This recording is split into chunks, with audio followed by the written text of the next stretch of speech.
Absolute Radio is where you can hear Prince, Mumford and Sons, I will wait for you, and The Killers. Can you read my mind? Absolute Radio Where real music matters. Absolute Radio is the home of rock and roll football. Barclays Premier League football commentary every Saturday afternoon.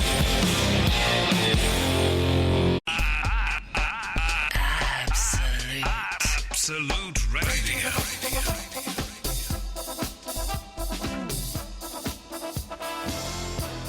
Good evening, dear listener. Thank you to Ben Jones for talking and playing music and stuff, which is what he does, and he does it so very, very well. I'm very excited because Nick Hewer is here from The Apprentice. Hello, Nick. How are you? I'm very well. Oh, hang on a minute. Maybe that's not the microphone. Do you want to speak a little bit closer into that? How's that?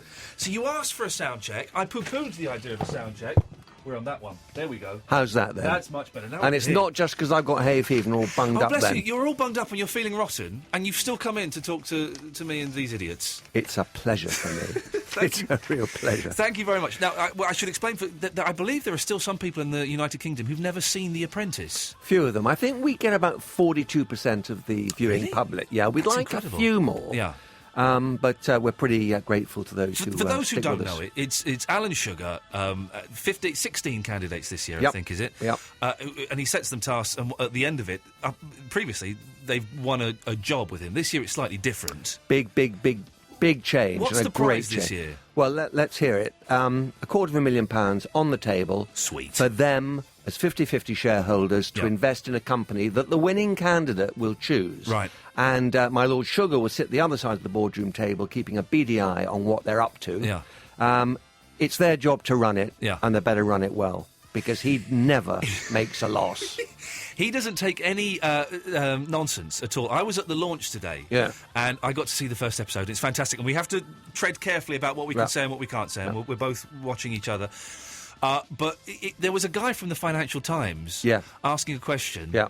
and Lord Sugar was like, I don't get your point. What's your point? What is your point? And the guy, I felt sorry for the guy because he kept saying, well, the question is, Lord Sugar, I think actually Lord Sugar was teasing him a little bit. Okay, I think okay. he was teasing him a little bit.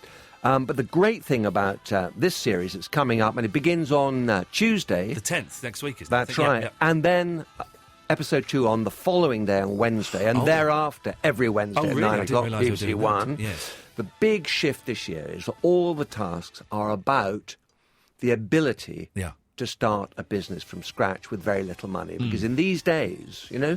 it's important that people know that it can be done. And we show it can be done. Well, you do. We're allowed to say what the task is in episode 1. Yeah. The first task is he gives them 250 quid each, Right. the teams, to Right. go and buy some fruit and veg. Yep. And make money. Well, what they've got to do is to turn it into something else, Right. added value, Yeah. right? Yeah. And then sell that product and make a profit. And he who makes the most profit wins, and he who comes second, somebody gets fired. It's so frustrating because there's so much I want to say about it because it is. I'm a huge fan, and I was saying before that I kind of missed the first 2 or 3 series. Yeah. Because it just didn't strike me as being particularly interesting. And then I caught one and thought, actually, this is brilliant. And I'm now a genuine fan of the show. I think it's fantastic. But it's so hard to talk about it and not say. I mean, there's just some brilliant lines in this first episode. I think it's a great launch Yeah. for Series 7. Yeah. We're delighted with it. And having been involved, obviously, with the filming right through, Yeah. I think we've got one hell of a show coming up, one hell of a series coming up. And obviously, you got the new prizes, the £250,000 investment. But how do you, apart from that, how do you keep it fresh? 7 series now. Some people would think, come on, not the same old nonsense again, really. Well, the format's the same. Yeah. Now we've got the change on the prize money. But the production people are brilliant. The candidates are brilliant. We all love to have a little laugh at them, perhaps. Yes. But they're good young people, gutsy, bright, intelligent, and each year a different crew come on and prove once again that the format produces a great series, Yeah. and this one is certainly no exception. And you were saying before, and it's true, it looks so glossy and slick. You know, it looks wonderful. There's a lot of time and love has gone into making that show. Oh, I think the production people at Talkback Thames, the the producer Michelle Kurland and Mark Saban, who runs it on a day-to-day basis. Those lovely city shots that are shot by Andy Devonshire are brilliant. But, apart from the production values, which are exceptional, and it's generally considered to be the best produced show on television, the honesty of the show is equally important, because it's entertaining, but it's dead honest. And even though they're shooting maybe 100 hours for each episode, which is then distilled down to 1 hour... That's incredible. Oh, it's extraordinary. Yeah. It takes months to deal with these things. And yet, nobody ever says they were badly treated. Yes. None of the candidates ever says that they were, badly edited. Yeah. It's a dead honest show. And I think to maintain that across 12 hours of broadcast, is quite a feat. And that's down to Michelle and Mark. I have one criticism. Go on. I didn't like the new house that they're in this year. Well, I'm sorry. The house in Richmond, it was a bit... They're difficult to come by. I bet You've got they to get a great-looking house at short notice that's affordable. Yeah. And, that's a multi-million-pound house. Oh, yeah, and sure. I'm not going to tell you who owns it, but somebody really quite famous, actually. Oh, really? George Michael? No. Okay. You tell me off there. How did you get involved with the series? Because you work with now, every series, does he get a different title? Because first of all, it was just Alan Sugar, then it's Sir Sugar, then Lord Sugar. Is he going to be king next series? No, he can't be king. Right. He can't be a king. That's forbidden. He's Lord Sugar. He's in the House of Lords. That's as high as it goes. Okay. Okay. How did I get involved? Because he was a client of mine years and years ago, for many years. Yeah. And we had a very good working relationship, which became a friendship. And then I retired, and back in 2004, and I told him I was retiring, and he, generous bloke as he is, threw a big party for me, surprise party at the Dorchester. And I disappeared off into retirement, and a month later he called me back and told me about The Apprentice in America. He said, now, you won't know anything about this, because unlike me, you don't have a house in Florida, but in America there's a show called The Apprentice. It's fronted by a chap called Donald Trump, and the BBC has won the rights, and I want to be the Donald Trump on BBC. Wow. Because he had spent years beforehand working, travelling in the country, speaking to young people, undergraduates and school children, about business. And here was an opportunity for him to do it on the telly. And has he done a good job? He's done a great job. Your coffee's here. Oh, good. Thank you, Eloise. No biscuit. Right, I didn't mean to do that. I'll get some. Oh, there's no Thank lift. There's you. no lift. No.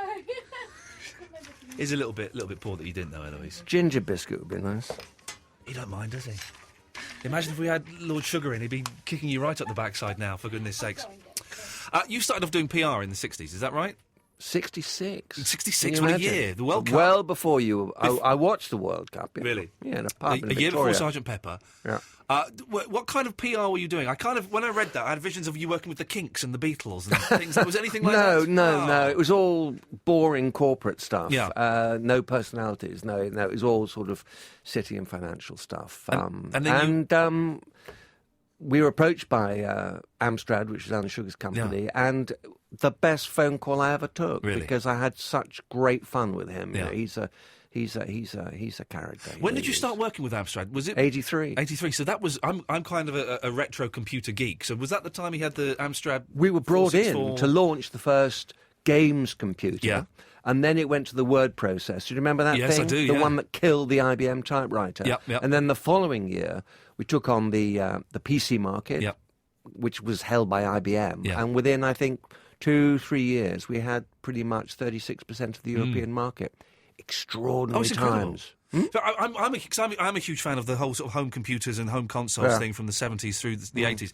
And at the time, Alan Sugar couldn't do any wrong. The man was a was genius. fantastic. You know, he just seemed to get everywhere. It was him and Sinclair, and then he overtook Sinclair. Well, he bought Sinclair, of course. Yeah, of course. He bought Sinclair out, bought the brand. It was an extraordinary period of exceptional growth. I think one stage, the Amstrad was worth about 1.2 billion, turning in 150, 200 million pounds pre-tax. And then, of course, he then launched with Murdoch Sky, right, which was another huge success. Yeah. Went into Tottenham, which was perhaps less lovely for him. He was getting a lot of abuse and stuff, wasn't he? I'm not a huge football fan, so it's kind He did, very sadly, because he knew what he was doing. He was being sensible and prudent, and Tottenham remained solvent Yeah. at a time when actually it could have gone bust. Right. He rescued it financially. But there we are. Yeah. The chairman never gets a round of applause from No. the fans, No, unfortunately. of course not. When emotion is involved in things like that, the yeah. business doesn't really work. So you're doing this series. It's Series 7. Can you hint at what other things that we might see? I know in series... There are some wonderful tasks. Yeah. Remember, the theme is just because we're in hard financial times doesn't mean to say you can't start a business. Yeah. And with lots of people perhaps being laid off, being made redundant, that's an opportunity sometimes for people to take a sort of make a life choice. Why don't I do something on my own? And this sort of series shows that it is possible to do with relatively little money. You know? Well, we go to Paris. We have a wonderful task in Paris. Yeah. We have one to do with rubbish. Right. It's I've seen a some clip. real fresh thinking. You have going on there. apps as well, I think, are in episode 2. Yeah, It's been teased up. Apps, 21st century phenomenon. Yeah. It is amazing. Again, without giving away too much, people get 250 quid in the first episode. Yeah. They go and buy some fruit and veg, and they make significant money for for the day's work. It is incredible what you can do. Yeah.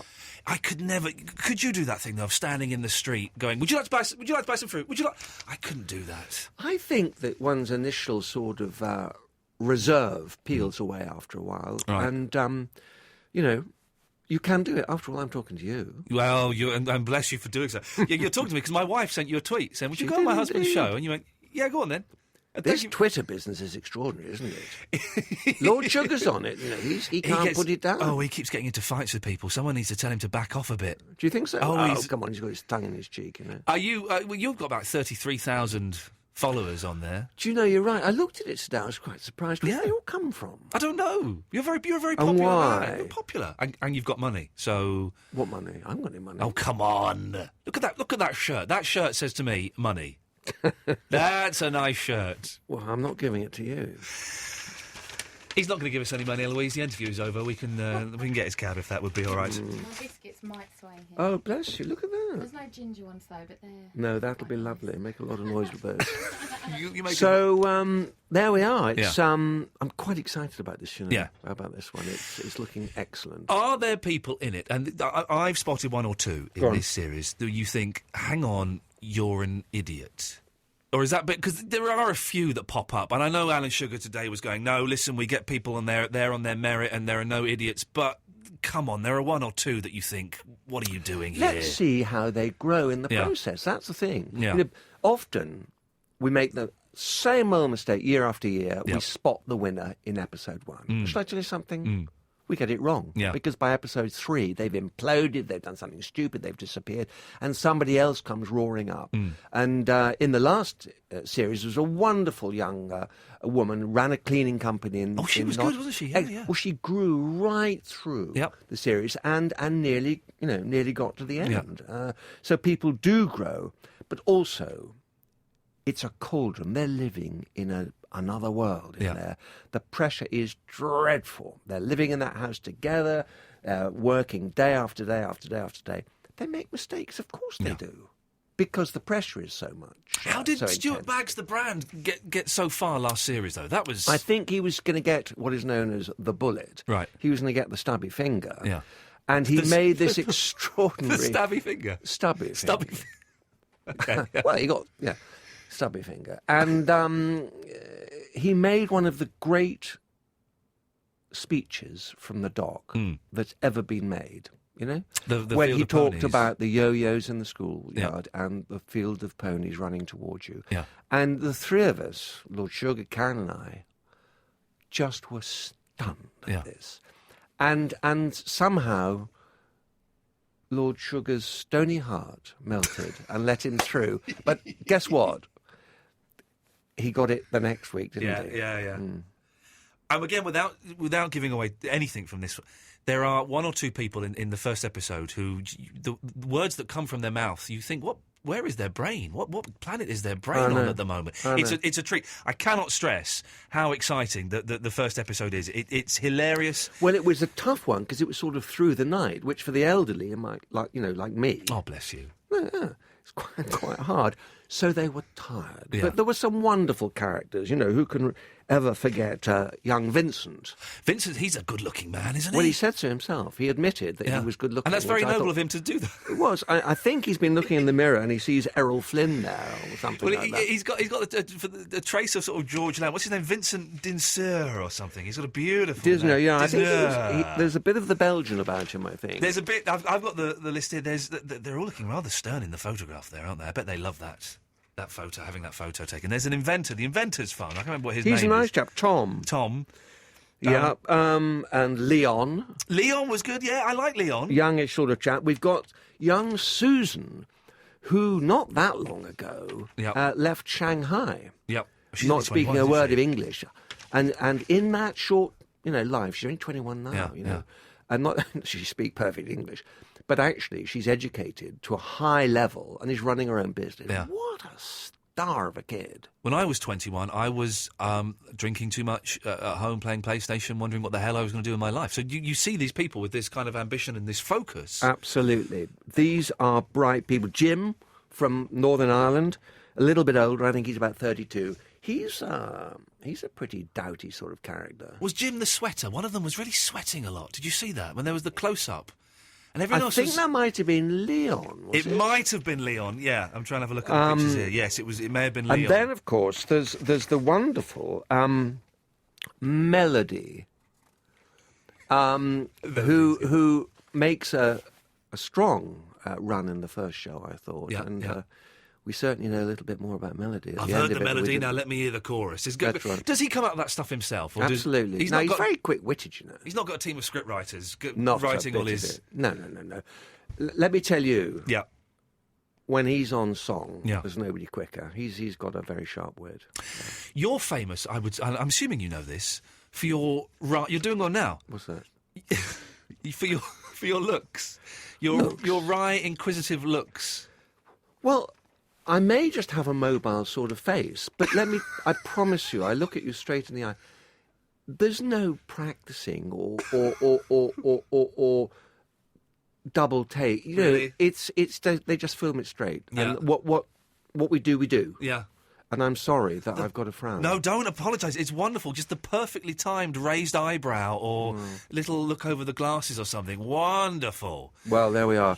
But it's. I think it's a truthful show. Yes. And that sort of thing is truthful to me. Okay, listen, I'm going to play some adverts. You're right for another 5 minutes or so? Adverts? Yes, I know. Oh, is that adverts on the show? We have adverts, yes. Is that okay? Do you mind? Of course. Go with Carry it. on. Thank you very much. We'll Got have to earn some, a few quid. we'll have some more from Nick after this. Woodstock, the Isle of Wight, Glastonbury, all the... Now, Nick, I don't want to, you're getting on in years. Let's put it. You're approaching 50. Shall we say? Let me tell you, I'm approaching 70. No, you're not. I'm 67. Can I... okay, I'm going to tell you this. I wasn't going to say this, and we'll go back to it in a second about The Apprentice and what else you're up to. But the reason that my wife and I like you is... don't be suspicious. It's a nice thing. You look and sound and act so much like my father-in-law. Really? Yeah, and he's a heart specialist. He's a doctor, so he's a very well-respected man. How old is he? He's... I've got to get it right. I think he's 64, 63. Okay, a little bit younger than me. Yeah, exactly. So he's the good doctor, Peter, and we kind of play the game where we pretend you're him when we're watching. Go, look at your dad. Look, he don't like that, does he? Oh, funny. I know Poor it's chap. oh no, he doesn't see it himself. You doing an interview for Saga? Are you the Saga magazine? I've just done one for the Over 50 Saga, which apparently has got huge circulation. I've read this. Saga magazine. Yeah, it does really, really and well. funny enough, my father-in-law is about to embark on a cruise. I think this week. Wow. Actually, yeah. And I never thought I was sort of old enough for Saga, but it's when you're over 50. Yeah. Do you don't feel like because you're constantly doing things. You drove a Renault. I'm 18 actually. Well, you kind of have that spirit. You drove a 20-year-old Renault to Morocco or something. What was? I took actually a 20-year-old Renault 4. Right. One of the great classic, Yeah. everyman cars. Not to Morocco, I do although I apologise. did go to So Morocco. sorry about that. I went to Mongolia. Oh, okay, that's. I more went to impressive. Mongolia. It took me 50 days, 12,000 miles, for a charity, actually, called Hope and Homes for Children, Yeah. of which I'm a patron, very proud to be a patron. Salisbury-based charity. Yeah. And, God, what an adventure that was. Yeah. I loved it. How I was long- terrified but I loved it. Were you driving, or were you kind of in the back eating sandwiches and... I was on my own. Oh, really? I did all the driving. You did it on your own? Yeah. How long did that take? 50 days. I've just told you 50 days. I feel like I'm in the boardroom now. Don't have a go at me.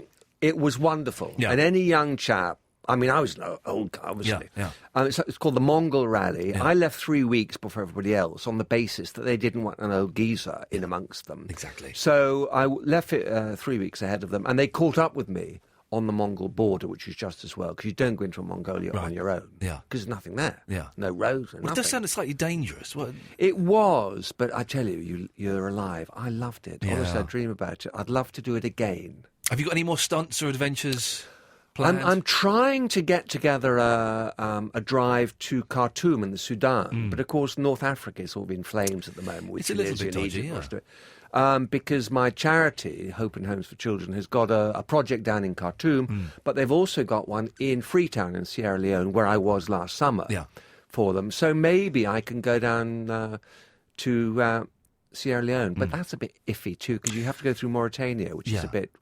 Al-Qaeda sort You of. don't want to go there at the moment. It's all a little bit dodgy. Is that Botsky. I don't know if you've heard the news, but there's a few things have been happening in the last couple of days. Yeah. The big thing that I've learnt on these long trips is wherever you are, even in the middle of Russia, you know, being trailed by a car with 4 blokes in it, and you think, my God, I'm in trouble. Actually, everywhere you go, people are kind. Yes. And if we all sort of get hold of that message, the world would be a better place. I was given the most wonderful kindness wherever I went on that trip. And that was through 16 countries, some of them pretty rough, bloody places. I've had limited travel, but I did spend 3 months in Pakistan years ago. Did 10 you? Years And? ago. Met the most amazing people. The most amazing. I was held at gunpoint at one point by a soldier. That was terrifying. And we didn't speak the same language. But generally, everyone was just amazing, being invited into people's homes and fed and looked after. People who had nothing, you know. Yeah. What does the charity do?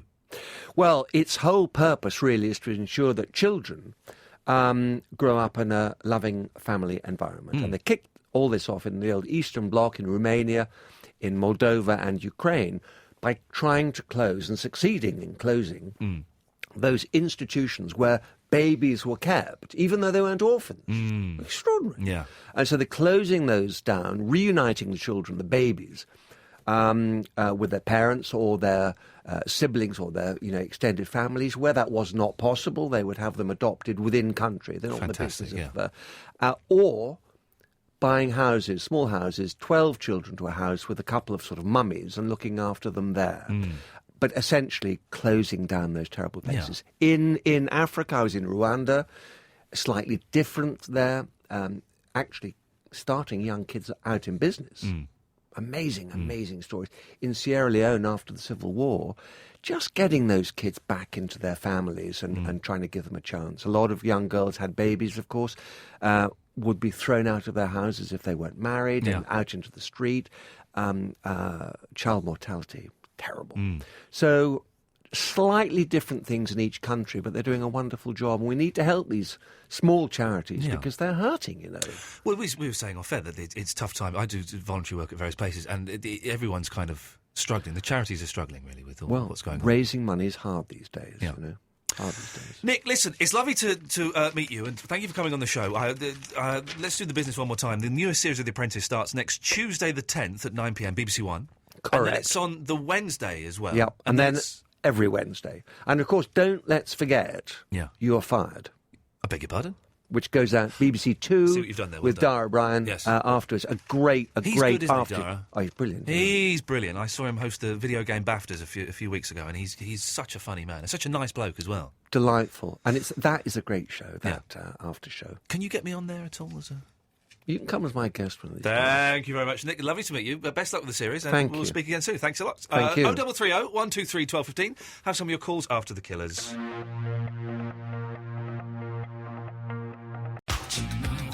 I've got to let you know you're one of my kind.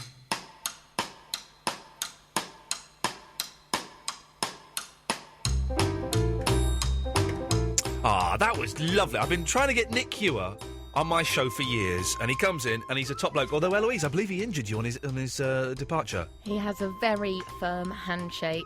That's why he's so successful in business. You can't It have a must limp. be, yeah. You can't have a limp handshake. I felt like he was measuring me on whether I was a good handshake, so I squeezed him back. So together we were like arm wrestling. Wow, that could have been unpleasant. I tell you how I topped him. Yeah.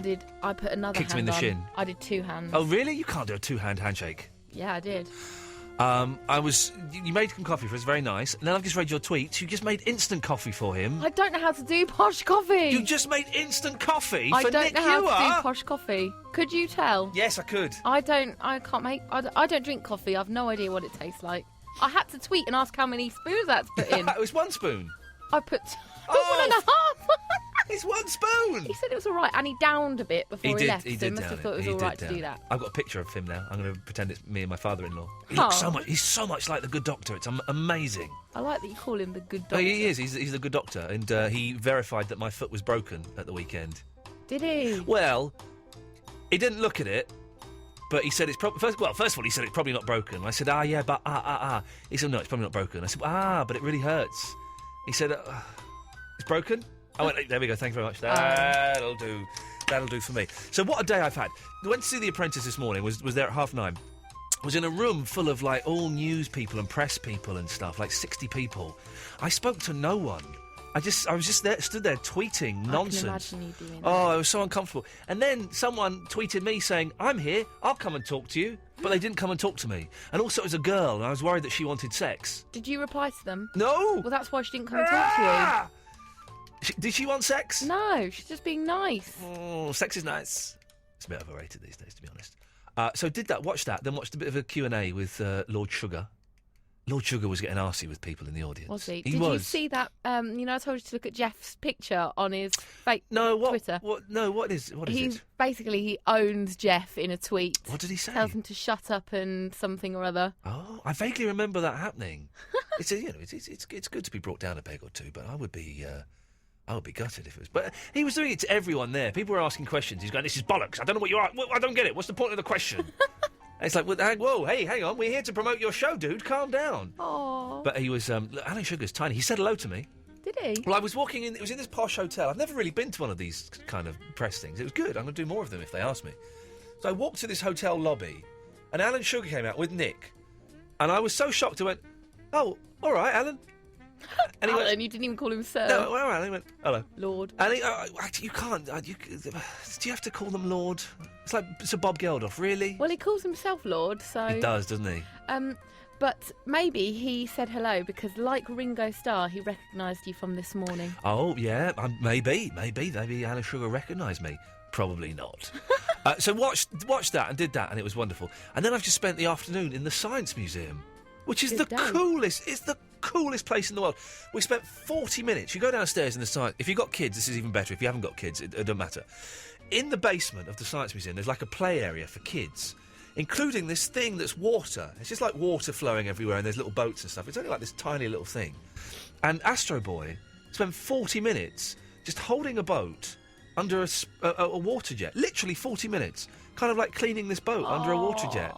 And then we said, come on, we have to go upstairs now and see the aeroplanes. It burst into tears. Oh, no. Burst into tears. But we only saw the aeroplanes. He loved it. He loves aeroplanes. We were in heaven. But I'm bunged up. I'm hoping it's not a cold. You've always got a cold. I know. I think it's time you start eating meat. Whoa. Where did that one come from? Well, that's sort of what we decided last time, that No. you were getting ill because you weren't getting all your... I went to the doctor last time and he said, you've got an infection in your nasal cavity. And he gave me a spray. Is this the thrush spray that gives you thrush in your mouth? that was an oral spray for something else. I can't remember why I had that, but that gave me thrush. Why did I have that spray in my mouth? I can't remember. I had to have a brown asthma spray. Oh, that's because I had a throat infection. But it gave me oral thrush. Can you imagine that? How rank is that? My mouth was just like full of white thrush. Oh, it's so vile. It was horrible. But no, this was a nasal spray that was designed to stop my nasal infection. But I think it's come back. Or I've got a cold, or I've got hay fever. I just don't know. Maybe you've got a bit of hay fever. Because it's come early. Even Nick said so. That sounds like hay fever. It's my left nostril as well, which I think is my hay fever nostril. Can you see I'm having trouble starting the show now? I always struggle after a guest to kind of get into the... Also, to be honest, this lot don't deserve this, so I don't see why I should give them my best. Just tell them to call them about what they want, then. 0330 123 1215, like what the lady said, isn't it? This is Absolute Radio. You're listening to Absolute Radio, and by doing so, you're already on your... I've got to film something in a minute for this guy who's doing this video game thing. Can you remind me? Got to film something. Free to do what I want any old time. I'm free to do what the freedom say, free! These are the words me hear from my granddaddy. Come, these are the words me hear from my granddaddy.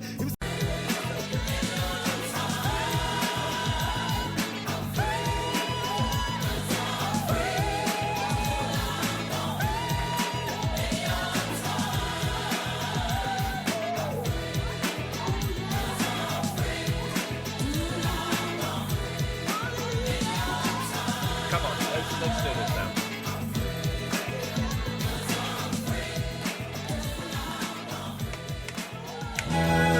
Let's kick this show right up the arse, shall we?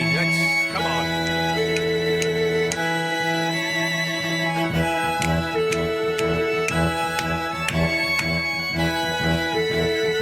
Someone emailed me asking me who does this string version. I have no idea.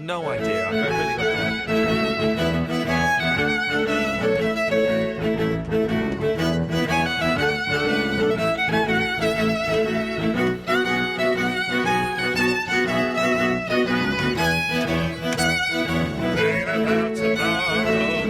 Okay, Iain Lee, Absolute Radio. Eloise is through the glass. The way it works is thusly: you phone us up. 0330 123 1215. And you come on the air. We're talking about stuff, I don't know, we can talk about The Apprentice if you want. We can talk about hay fever. Foxes! My sister has got, like, shed loads of foxes in the back garden. She phoned up the council and they said, we don't do anything about foxes. Because they're, like, endangered species or something. I don't know, they're not endangered. How does she get rid of foxes? I don't want to go all BBC Three Counties on your ass. But I genuinely need to know. So any tips? Like loads of foxes, and they've started going in the house. And she's got kids and stuff. You don't want foxes in the house. 0330 123 1215 is the phone number. Jean! Hello, Ian. Hello, Jean. You forgot who you were talking to for a second, didn't you? Yeah? How are you? I'm bunged up, but I'm on top of the blooming world. Oh, yeah, how's your foot? My foot, it's still broken. How is it? Still broken, yep. Is it swollen? It's swollen, yep, and broken. Oh, no. Never Maybe to doctors, Ian. No, I don't. Well, I don't go to doctors for things like this, Jean. Don't you? No, I don't want to waste their time. I only go for like a leg is falling off or something. Oh, no, I'm a Ian, tough guy. I'm a tough guy. I never. You know me, Jean. I don't like to moan about being ill. That Nick for your apprentice, Ian. Yeah, what a nice man. He seems a nice man. Wasn't he a lovely, lovely gentleman? He does a lot for charity, doesn't he? Does lots of work for charity. He's been all over the place, hasn't he? Yeah, we should all do. Maybe we should all do a little bit more for charity. Do you not think? Yeah. Maybe we should You're right, Ian. not necessarily giving money and stuff. Maybe just doing. Imagine if we all volunteered, right, like 2 hours a week to do something. Wouldn't the world be a better place? Yeah. It would be a better place. Would be great, wouldn't it? Would be great. Yeah, it would be great, Ian. People should do it. And Don't do it. what else was I going to say to you? Oh, blimey. We're in no rush. We're in no rush. You take your time, love. What was I going to say to you? I've got no idea, my love. What are your topics today? We haven't really got any topics today because it's kind of that weird bank holiday week still, and I'm a bit lazy. We haven't really got any topics. You suffer from hay fever, yeah? Hay fever and foxes. That's what we're talking about. Foxes. Foxes. Your sister got a load of foxes in our back garden. Got a load of foxes, and they're all after Dylan. Really? Yeah. How's Astro Boy? Astro Boy's wonderful. Oh, that's good. Yeah. And how's Fandango? Fandango, my wife. She's fast asleep now, but she's very, very well. Is she? Yeah. Oh, steady sure. I won't be asleep when I get home. Hey? I'm glad you got married, Ian. Because I slammed the door. Me too. I'm glad you got married. You didn't settle down. Sorry? You needed to settle down. Yeah, me and my crazy playboy ways that I was indulging in. You're right. Yes. Oh, it was a different partner every night. Surprised I didn't catch something. You look good, Ian, nowadays. Sorry? You look good, Ian. I look a bit fat now. What? Yeah, I look a bit. You look fat. I may. It's not definite. I may be on this morning on Friday. Okay, it's not definite. On Friday, I'll watch you then. Maybe it's not. It's not been confirmed, but it might be. It's not been confirmed. No, but you'll have a look and you'll see. I look a bit fat on there. I need to lose a little bit. Yeah, I need to lose a little bit of weight. Oh no! Yeah. What's that? You said you broken it. What have you broken? You've broken foot. something? My foot. A girl's heart. Oh, I thought you were talking about your foot. Well, You've broken something. We were just talking about it just now, weren't we? No, earlier on when you were talking to Eloise, you said you've broken something else. Eloise, what have I broken? Have I broken something else? You've broken something else? No. I don't remember saying that. No? Oh, I must have heard it somewhere else. I'm sorry, yeah. Jean, are you absolutely bonkers? I think. Oh, that ain't nice, Ian. Well, Jean, come on, love. Come on.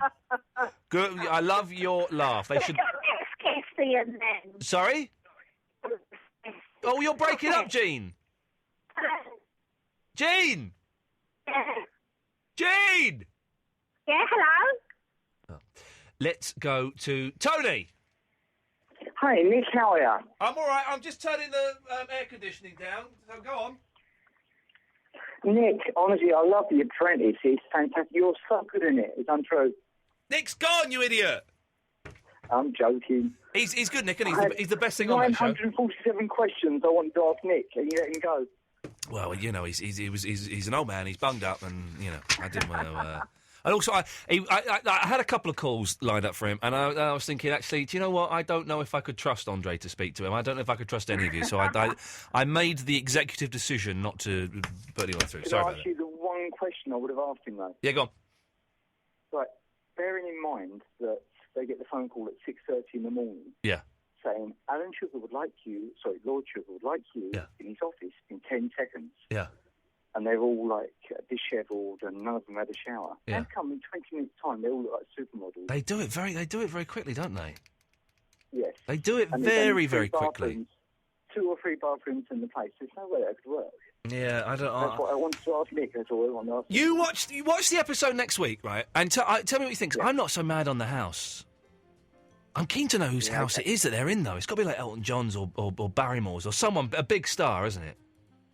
The bloke I work with, who's our estimator, he's the singer of Finger of Fudge, I told you that a year ago. Right. He knows, because he's our estimator, he's all over London, and he knows every venue they go in.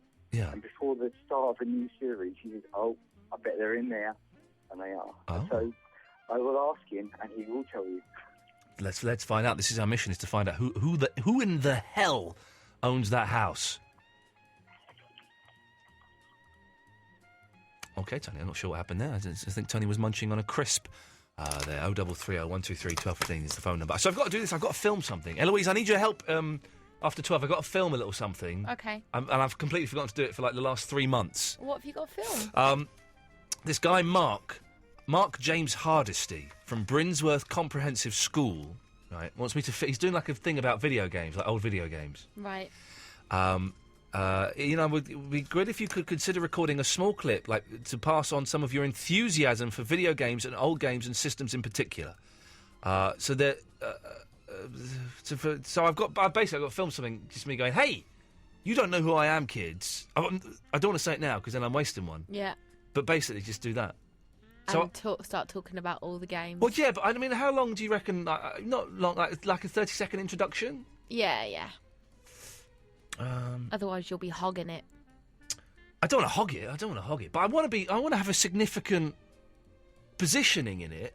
But I don't want to hog it. Correct. But I want to be people to come away and go, oh, that guy was good. I'm going to check him out. Maybe go 45 seconds then. Hang on a minute. Look. A teacher is delivering a day on electronics. Richie Moore, former Brinsworth student, is delivering a 3D art workshop. Oh, they got good stuff on there. Maybe I should go for a minute. Go for a minute then. You don't sound that bothered. I don't really understand it. I don't understand it either. And that's why I've been putting it off for months. Do it after this.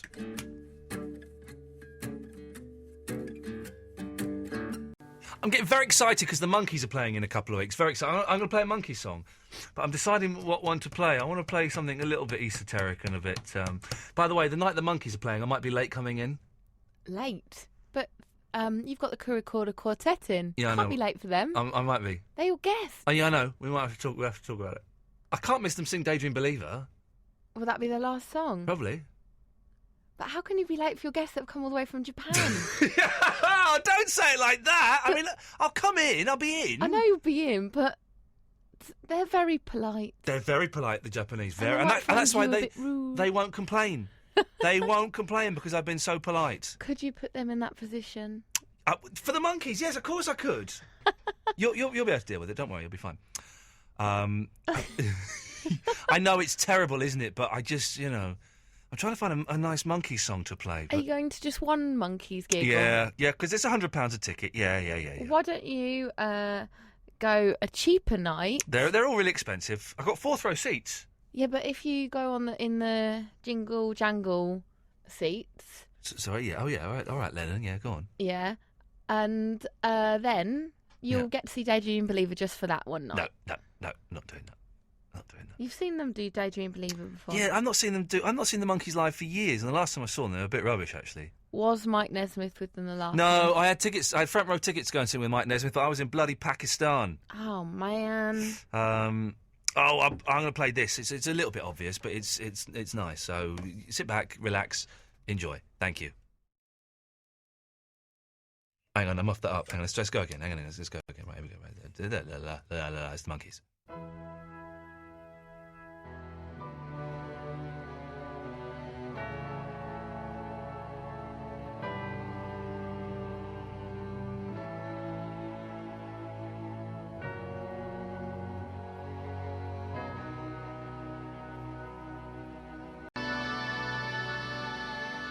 What a song. That's the Monkeys. It's the Monkeys. The Porpoise song, written by Carole King from the film Head. I'm so excited about seeing them soon. Absolute Radio. Dad, did you... Iain Lee. Absolute Radio.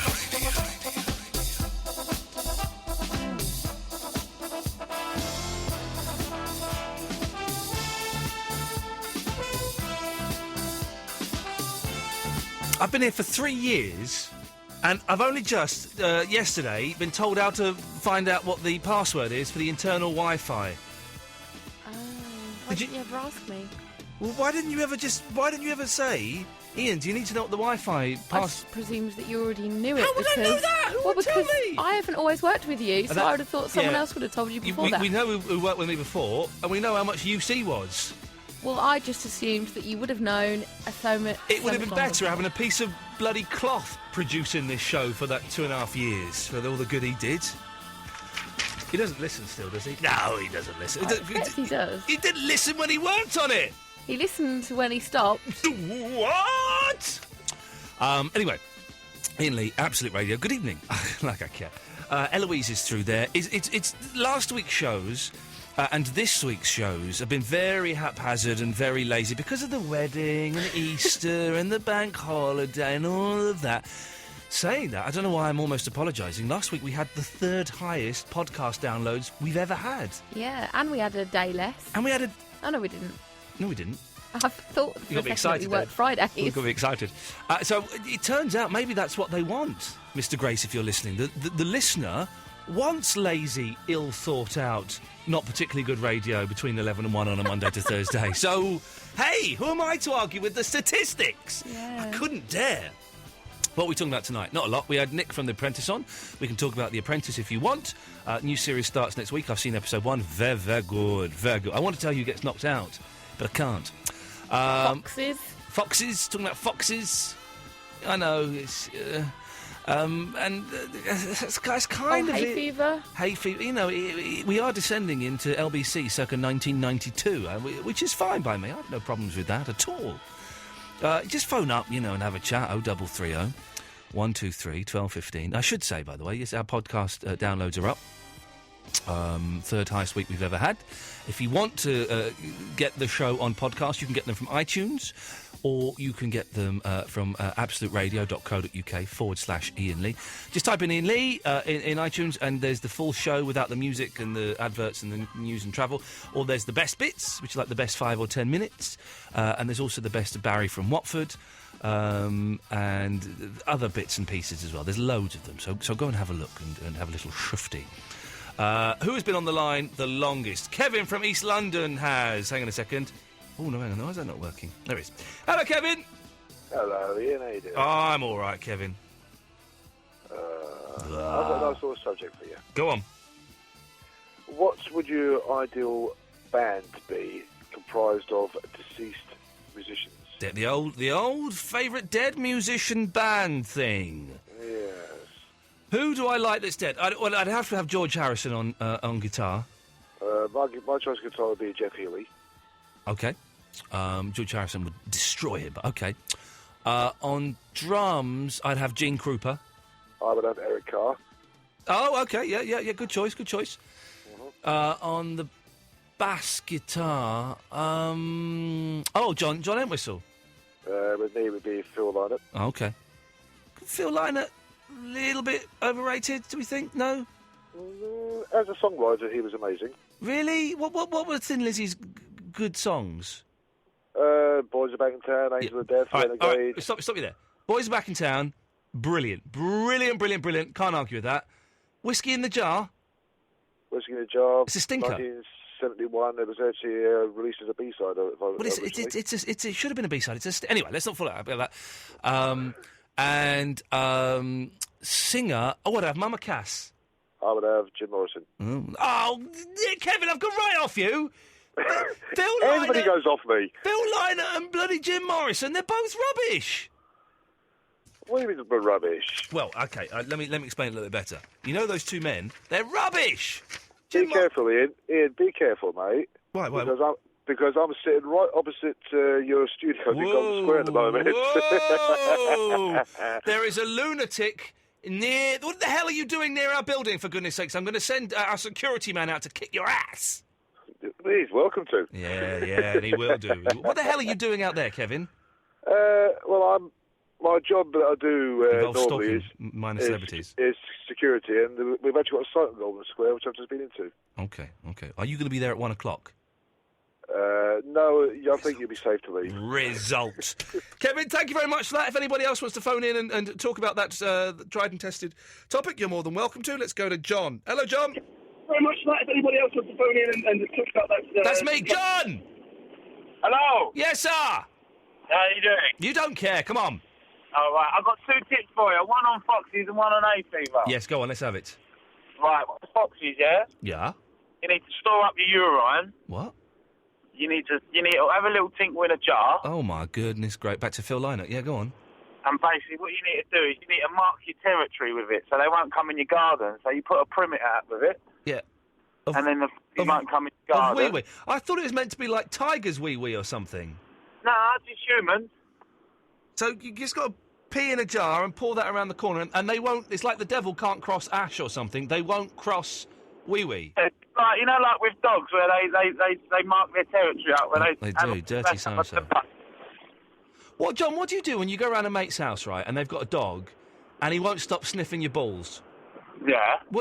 How do you get out of that? Because for a second it's like, oh, come on, hey, whoa, hey, seriously, get him off my balls. How do you do that? Just smile and go along with it. Oh, you mucky pup. Yeah, it's good. It's a good thing. It's a cheap thrill, I suppose. Oh, for goodness sakes. Anyway, go on. What's your other the tip for hay fever? Right, for hay fever, yeah?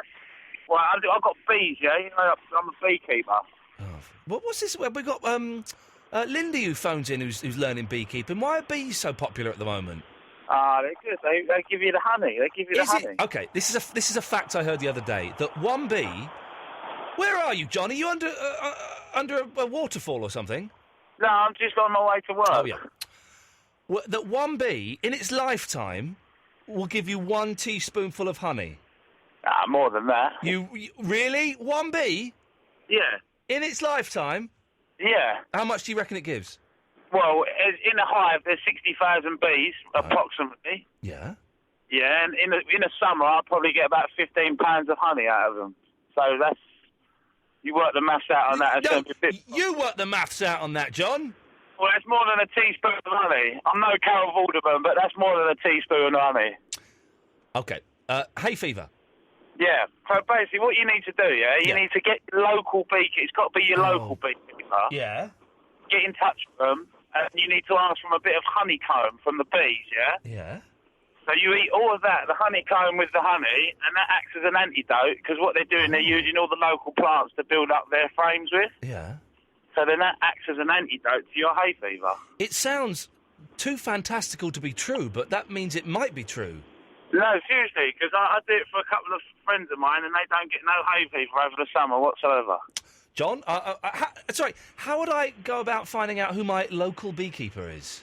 Right, go onto the internet and go to the Beekeeping Association, and then you can just type your area in, and then it will give a number for your region, and then you can get in touch with someone there. John, I don't want to be rude, right, but you sound quite common. What? Yeah. What is scum like you do keeping bees? I thought that was quite a posh hobby. It's interesting. Why is it interesting?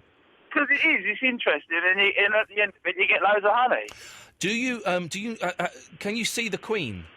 Yeah. You have to mark her up. You have to put a bit of paint on her so you know which one she is. Hang on a minute. You paint the queen? Yeah, with a little dot on her back so you know who she is. Well, how do you know which one she is anyway? You can tell what the difference between her anyway. You got male bees. They don't even sting. They're called drones. Yeah. And their sole thing in life is just to have sex with the queen and reproduce. That dirty, slutty queen bee, eh? What a bitch. Yeah, she just gets loads of drone sausage, and then all of a sudden, the curry falls off, and then they die. So that's their sole purpose in life. All the worker bees are women. Yeah. And, it's an interesting thing. If you look into it, it's quite interesting. John, thank you very much. Do you know what? I started down my tongue in my cheek, and actually it turns out it could be quite interesting. The dirty queen bee, eh? At it all the time. What a mucky pup she is. 0330 123 1215 is the phone number. Andre Spencer, be with you after MGMT. I'm feeling rough, I'm feeling rough. Don't want to go down in a just a shut of midnight. Don't want to go down in a just a shut of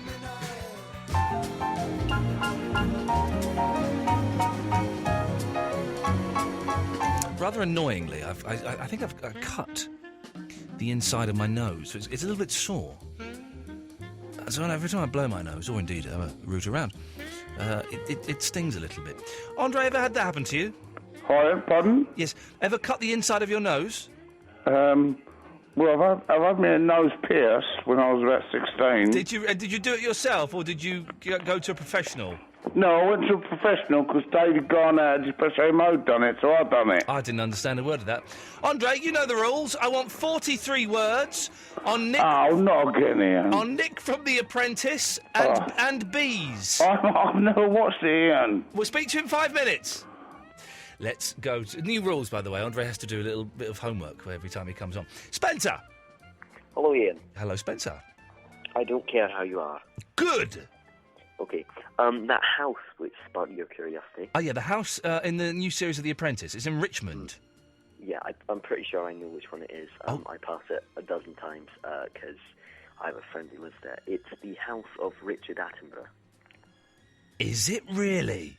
Now, which one's he? He was the actor.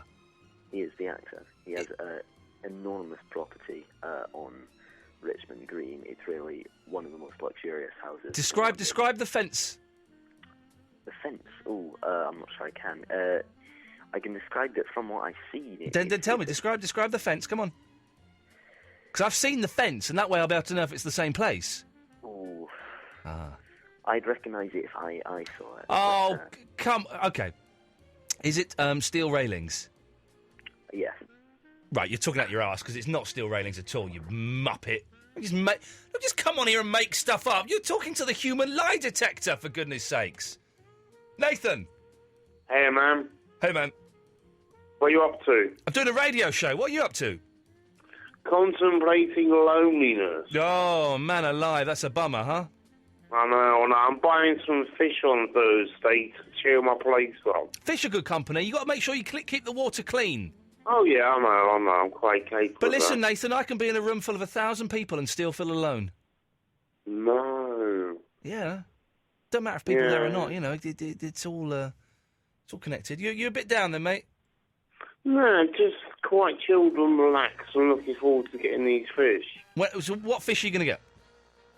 I don't know, some cold water guppies. Cold water guppies. I think when they abandoned in the 60s, I'm sure I've got their second album somewhere. Yeah. Cold water guppies live at the Budokan.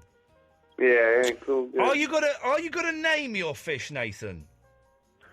I think I'm gonna call them the Gruesome Bunch. If I get the guppies, because guppies are very small, Yeah. and they come in groups, I'm gonna call them the Gruesome Bunch. That's quite a macabre name. Why are they gruesome? I don't know, it's like a play on words. I mean, because if someone comes into my house, and they're sort of like really rude and aggressive or whatever, the fish will deal with them. Because fish are good like that. Are you sure you're not confusing guppy fish with Alsatian dogs? No, not really. Okay. Just want to make sure you know. I'm tempted, Nathan, to buy some mice or some guinea pigs or some hamsters or something. Yeah. But I've got a cat. They're mainly for children. Cats are for women and... Well, no, whoa, back away from the cat. I've got a cat and I love my cat, and this is the reason why I've not bought anything, because the cat will eat them. Yeah. But it'll be good to have a little guinea pig or a hamster or something running around, wouldn't it? Mice for the boy, it'd be good. No. Okay. No, it's got to be the fish. Well, no, I'm not talking about you. I'm talking about me now. I'm talking about someone far more important. Oh, cool. Good. How much the guppy go for these days? I don't know. I'm going to get a traditional fish bowl as well. You know the bowls? Oh, yeah. Instead of a square sort of tank. Yeah. Oh. I'm going to get a bowl, a round ball of a bowl. How big are guppy, though? Guppy are quite big, aren't they? No, they're very small. They come in one cup load or 2 cup loads because they're that small. How many cup loads are you going to buy? 2. Yeah. And how many will be in a cup load? I don't know, about 5 or 6, because they're really small. But then don't they grow? No, they don't at all. They don't. Okay, well, I'll be keen to know. Fish are like that, aren't they? Well, you would know far more about it than I ever would. No, I don't think so. I think it's common sense, really. Yes, it's common sense that fish don't grow. Yeah. You're absolutely correct. Yeah. Well, Nathan, let us know how the fish go. Okay, thanks, man. Cheers, fella. Ta-ta. Bye. Good lad. There we go. 0330 123 1215 is the phone number. If you've never listened to the show before, this is kind of it. Doesn't get much better than this, I'm afraid. I'm afraid I'd listen to this if I were at home now. This is the kind of tosh I would listen to, really. Just people phoning up and chatting and saying stuff that's not really important to anyone about anything. That's pretty good, isn't it? Let's try this one. Line 1, you're on the wireless. Hey, what's up? Yep, you're on the air. What do you want? I just want to say, I was listening to yesterday's podcast. Oh, yeah. Could you you're a little bit muffled. Could you put your mouth near the phone a bit better? It is near the phone. What phone have you got? Is it one of those new ones made from cardboard? No, it's made from frog eggs and water. Okay, that would explain why it's quite so bad. Away you go. Cool. Podcast, yeah, boring wedding. I quite enjoyed it. Yeah, but bit of an altar. Okay. And also Osama. I literally can't hear a word you're saying, and Eloise has looked up from her copy of Heat magazine and is shaking her head violently to say, "What is this? I would never have let this call go on if I'd screened it."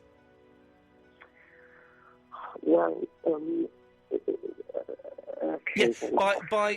yeah, by kind of breathing heavily and making lots of weird noises. That didn't make the call any clearer to understand, did it? Sorry, Eloise. I thought I'd take one straight to air. I thought I'd usurp you, and now I see your role is quite vital to the show, and I take back all those nasty things I wrote on the toilet walls. What? It's exciting about who we might be interviewing next week. I know. Are you going to come? Yeah. Oh, I'd be cool, man. I'll cry. Yeah, I will I'll cry. definitely come. It's... Go on. Oh, no, I can't say it. I might give it away. We might give it. People think it's Barry Manilow's in the country, and that would be cool. But it's not Barry Manilow. It's one of the most famous and successful rock and pop songwriters of all time. I'm so excited. I've interviewed this person before, doesn't make it any less. Did you, when you last spoke to him, was that the same one? Yeah, I did then.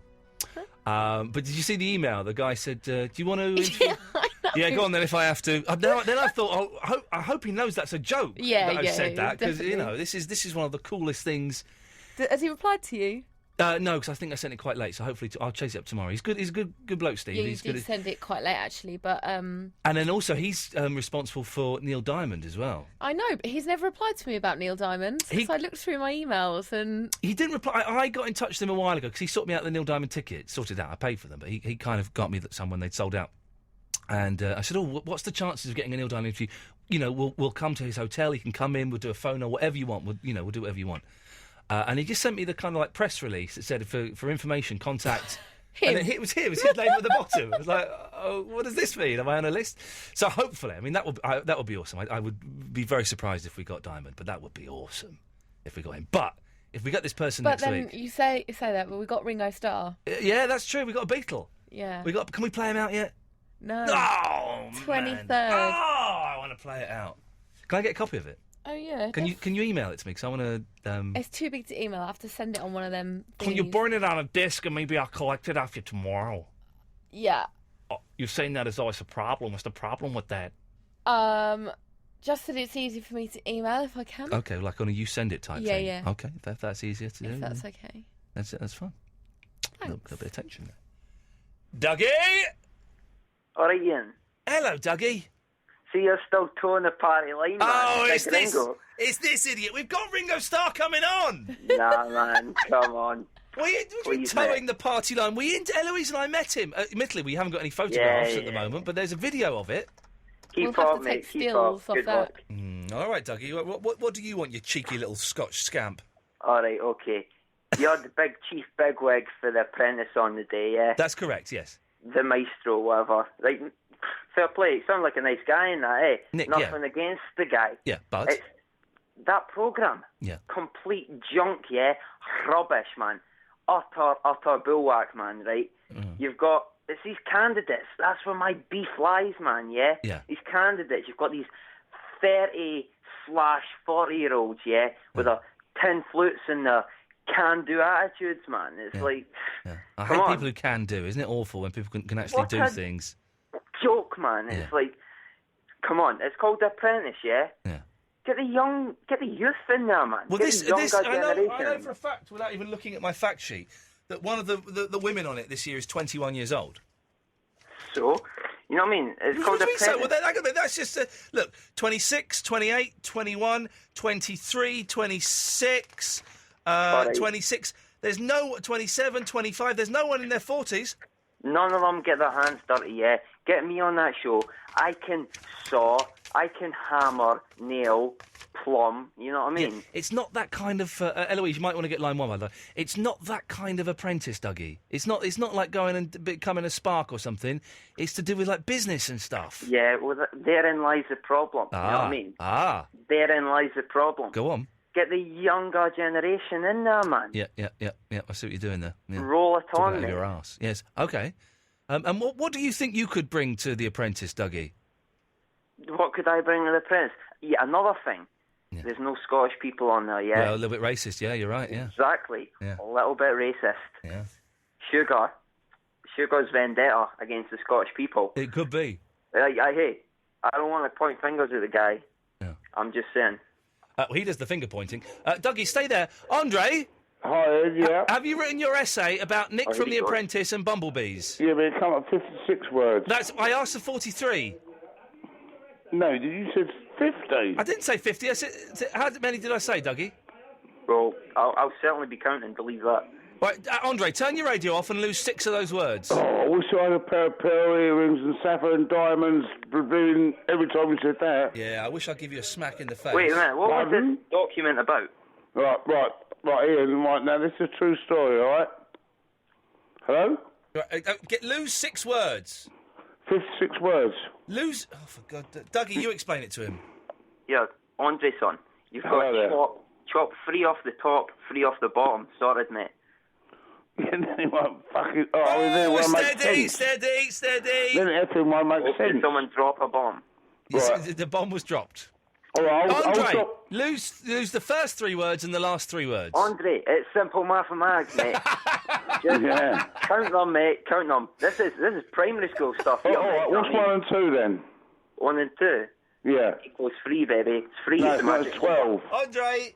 Right, go on then. Lose the first 3 words and the last 3 words. Right. Right, ready? Okay. Right, here we go. Are you listening? Sort of. With anticipation? Yeah. Right, The Apprentice. Well, hang on a minute. Hang on a minute. Are you saying that what were the first 3 words?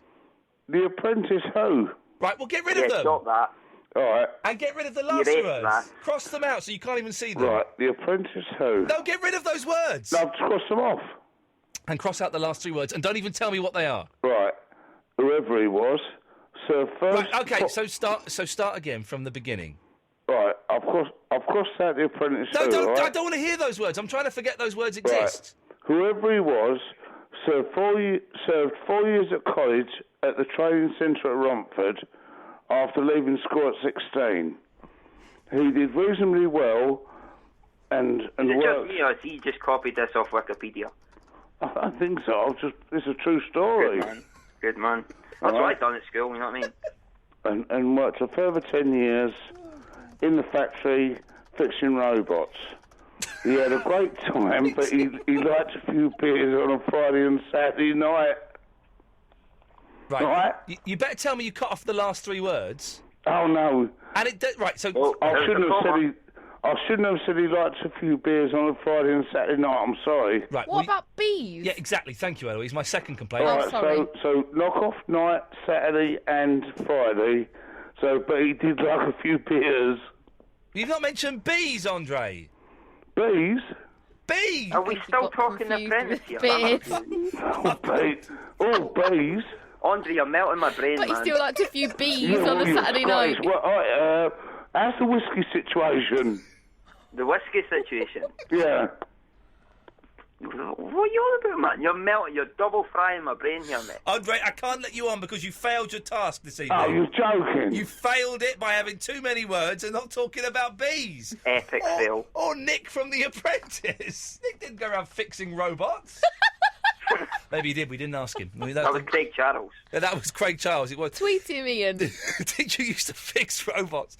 Dougie, anything else you want to have a go at me for? You're talking about fish, yeah? Yeah. I've got some fish. Excellent. Absolute Radio. Woodstock, the Isle of Wight, Glastonbury, all the...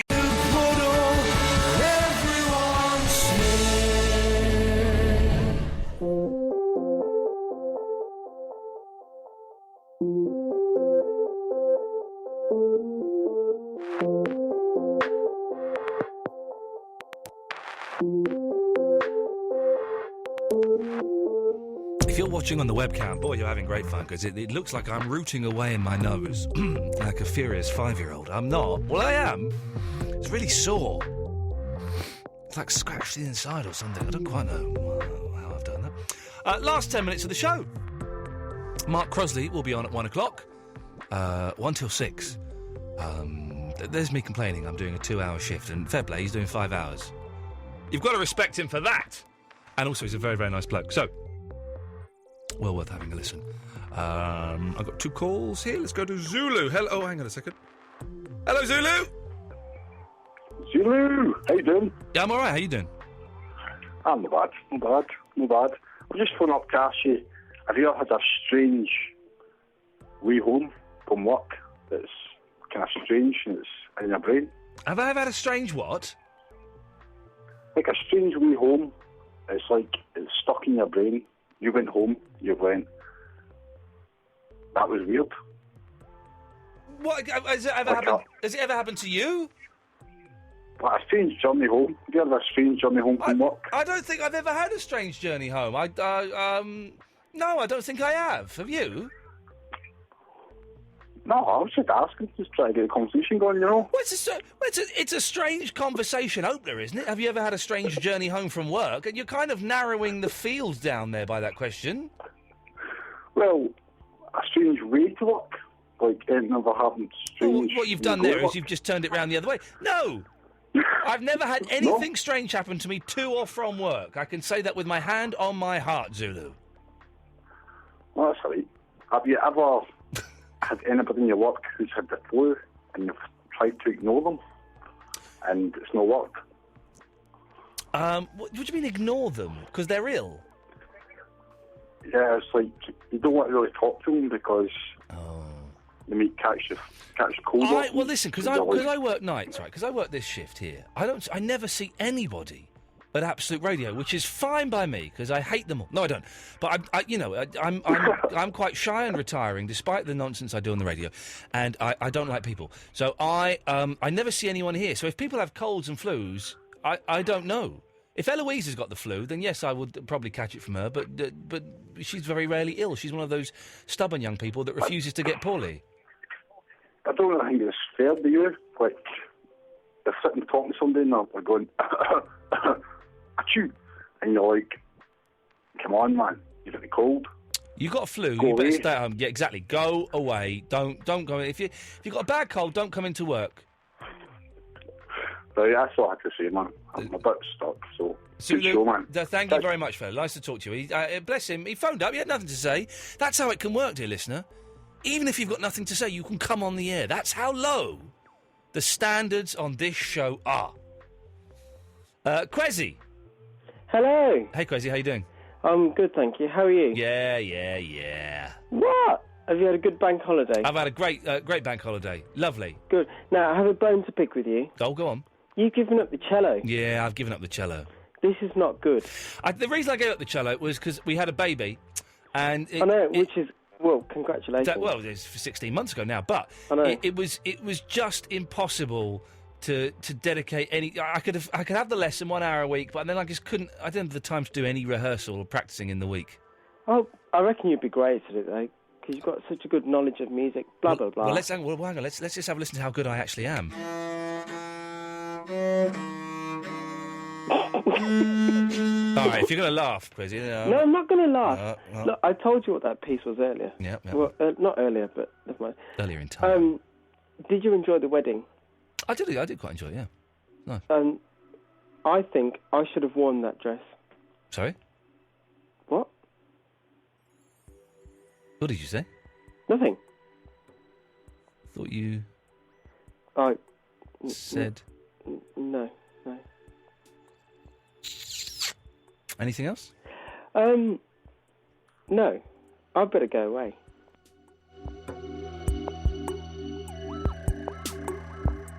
Oh, 330 123 1215 is the phone number. We've got 3.5 minutes. If you want to call up, go straight to it.